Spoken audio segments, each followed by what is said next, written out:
வணக்கம். தமிழோசையின் காலை நேர பிரதான செய்திகள் வாசிப்பவர் கிருஷிகா. தலைப்புச் செய்திகள். தமிழ் கட்சிகளின் ஆவணம் இந்திய தூதுவரிடம் கையளிப்பு. மனித உரிமை மீறல்களுக்கு இடமளிக்கப்பட மாட்டாது என்கின்றார் கோட்டாபாய ராஜபக்ஷ. எரிபொருளை கொள்வனவு செய்ய 500 மில்லியன் கடன் வழங்கியது இந்தியா.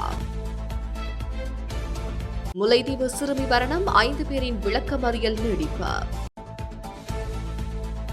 உக்ரைனுக்கு ஆயுத உதவி வழங்கிய பிரித்தானியா. தமிழ் தேசியம் சார்ந்து இயங்கும் கட்சிகள் கூட்டாக இணைந்து தயாரித்துள்ள அறிக்கை இந்திய தூதுவரிடம் கையளிக்கப்பட்டுள்ளது. 13ஆம் திருத்தத்தினை முழுமையாக நடைமுறைப்படுத்த இலங்கை அரசாங்கத்துக்கு அழுத்தம் கொடுக்க வேண்டும் எனும் கோரிக்கை முன்வைத்து இந்த அறிக்கை இன்றைய தினம் கையளிக்கப்பட்டுள்ளது. தமிழ் தேசிய கூட்டமைப்பின் தலைவர் இரா சம்பந்தன் தலைமையிலான குழுவினரால் இந்த அறிக்கை இன்று மாலை 5 மணிக்கு கையளிக்கப்பட்டுள்ளது. இலங்கையில் தமது ஆட்சிக் காலத்தின் போது மனித உரிமை மீறல்களுக்கு இடமளிக்கப்பட மாட்டாது என ஸ்ரீலங்கா ஜனாதிபதி கோட்டாபாய ராஜபக்ஷ தெரிவித்துள்ளார். ஸ்ரீலங்காவின் 9வது நாடாளுமன்றத்தின் 2வது கூட்டத்தொடரை இன்றைய தினம் காலை ஆரம்பித்து வைத்த ஜனாதிபதி கோட்டாபாய ராஜபக்ஷ தனது அக்கிராசன உரையை ஆற்றியிருந்தார்.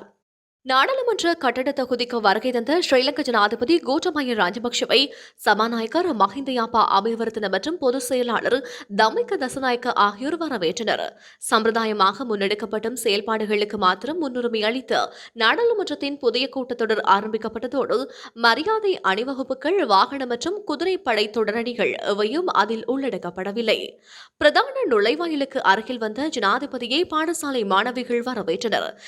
இதனையடுத்து அக்கிராசன உரையாற்றிய ஜனாதிபதி தமது அரசாங்கத்தால் இதுவரை தேசிய பாதுகாப்பு உறுதிப்படுத்தப்பட்டுள்ளது எனவும் தற்போது மக்களுக்கு தீவிரவாதத்தை பற்றி அச்சம் இல்லை எனவும் தெரிவித்துள்ளார்.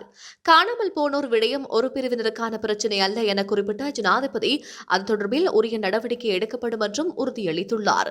இந்த நிலையில் பயங்கரவாத தடை சட்டத்தை காலத்துக்கு ஏற்ற வகையில் மாற்றியமைக்க தாம் தயாராக இருப்பதாக ஜனாதிபதி குறிப்பிட்டுள்ளார். படையினரிடம் கைவசமுள்ள பொதுமக்களின் ஏனைய காணிகள் விரைவில் விடுவிக்கப்படும் என அவர் தனது உரையில் குறிப்பிட்டுள்ளார். பசுமை விவசாயம் என்ற அரசின் கொள்கையில் எந்த மாற்றமும் இல்லை எனவும் அவர் தெரிவித்துள்ளார். எதிர்காலத்தில் வாகன இறக்குமதியின் போது இலத்திரனியல் வாகனங்களுக்கு முன்னுரிமை வழங்குவதாகவும் அவர் கூறியுள்ளார்.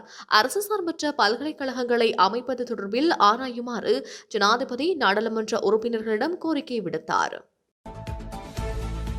இலங்கைக்கு எரிபொருள்களை கொள்வனவு செய்வதற்காக இந்தியா மேலும் 500 மில்லியன் அமெரிக்க டாலர்களை கடன் எல்லை சலுகையை வழங்கியுள்ளது. இந்திய உயர்ஸ்தானிகரத்தின் ஊடக அறிக்கை ஒன்றிலேயே இந்த தகவல் தெரிவிக்கப்பட்டுள்ளது. இது தொடர்பாக வெளிவிவகார அமைச்சர் GL பீரிஸுக்கு இந்திய வெளியுறவுத்துறை அமைச்சர் S ஜெய்சங்கர் கடிதம் ஒன்றை அனுப்பி வைத்துள்ளமை குறிப்பிடத்தக்கது. 500 மில்லியன் அமெரிக்க டாலர் இறையாண்மை முறைகடனை செலுத்தியுள்ளதாக இலங்கை மத்திய வங்கி ஆளுநர் அஜித் கேப்ரால் தெரிவித்துள்ளார். ஸ்ரீலங்கா அரசாங்கம் இந்த ஆண்டு 2 இறையாண்மை முறைகடனை செலுத்த வேண்டியிருந்தது. இதில் 500 மில்லியன் அமெரிக்க டாலர் இறையாண்மை முறைகடனை இன்று செலுத்தியுள்ளது. அத்துடன் எதிர்வரும் ஜூலை மாதம் 1.0 மில்லியன் அமெரிக்க டாலர் மதிப்புள்ள முறைகடனை செலுத்த வேண்டியுள்ளது. இது தொடர்பான விவரங்களை தனது ட்விட்டர் பக்கத்தில் அஜித் கேப்ரால் பதிவிட்டுள்ளார். அதில் சர்வதேச நாணய நிதியம், சர்வதேச முதலீட்டு சேவை தரப்படுத்தல் நிறுவனங்களான Moody's inverter service, Fitch rating, S&P global rating ஆகிய நிறுவனங்களை இணைத்து பதிவு செய்துள்ளார். ஒரு இறையாண்மை முறை என்பது அரசாங்க திட்டங்களுக்கு நிதியளிப்பது, பழைய கடனை செலுத்துதல், தற்போதைய கடனுக்கான வட்டி மற்றும் ஏனைய அரசாங்க செலவின தேவைகளுக்கு பணம் திரட்டுவதற்கான தேசிய அரசாங்கத்தால் வழங்கப்படும் கடன் பாதுகாப்பாகும். இறையாண்மை முறைகளை வெளிநாட்டு நாணயத்தில் அல்லது அரசாங்கத்தின் உள்நாட்டு நாணயத்தில் குறிப்பிடலாம். யாழ்ப்பாண போதனா வைத்தியசாலையில் புதிதாக அமைக்கப்பட்ட திரவ பிராணவாயு தாங்கி திறந்து வைக்கப்பட்டுள்ளது. திரவ பிராணவாயு தாங்கி வடமாகாணத்தில் முதல் தடவையாக யாழ் போதனா வைத்தியசாலையில் ஸ்ரீலங்கா சுகாதார அமைச்சினால் உருவாக்கப்பட்டுள்ளது. 24 மில்லியன் ரூபாய் செலவில் 10,000 லிட்டர் கொள்ளளவு கொண்டதாக இந்த பிராணவாயு தாங்கி உருவாக்கப்பட்டுள்ளது. இன்று காலை 11:30 மணியளவில் வைத்தியசாலையில் இடம்பெற்ற நிகழ்வில் பிரதிபலிப்பாளர் ஸ்ரீ பவானந்தராஜா மற்றும் யமுனானந்தா ஆகியோரால் இது திறந்து வைக்கப்பட்டுள்ளது. இதன் மூலம் வைத்தியசாலைக்கு தேவையான பிராணவாயு குழாய் வழி மூலமாக முக்கிய விடுதிகளுக்கு நேரடியாக அனுப்பி வைக்கப்படவுள்ளதுடன் 10 நாட்களுக்கு ஒருமுறை இதனை நிரப்பினால் போதுமானதாக இருக்கும் என வைத்தியசாலையின் பிரதிபலிப்பாளர் ஸ்ரீ பவானந்தராஜா தெரிவித்தார். நாட்டில் மேலும் 13 கோவிட் மரணங்கள் சுகாதார சேவைகள் பணிப்பாளர் நாயகத்தால் உறுதிப்படுத்தப்பட்டுள்ளன. இந்த மரணங்கள் நேற்று உறுதி செய்யப்பட்டுள்ளதாக சுகாதார அமைச்சு குறிப்பிட்டுள்ளது. அதன்படி இலங்கையில் இதுவரை பதிவான மொத்த கோவிட் மரணங்களின் எண்ணிக்கை 15,231 பதிவாகியுள்ளது. இதேவேளை கொரோனா தொற்றிலிருந்து பூரணமாக குணமடைந்தவர்களின் எண்ணிக்கை 5,68,506 அதிகரித்துள்ளது.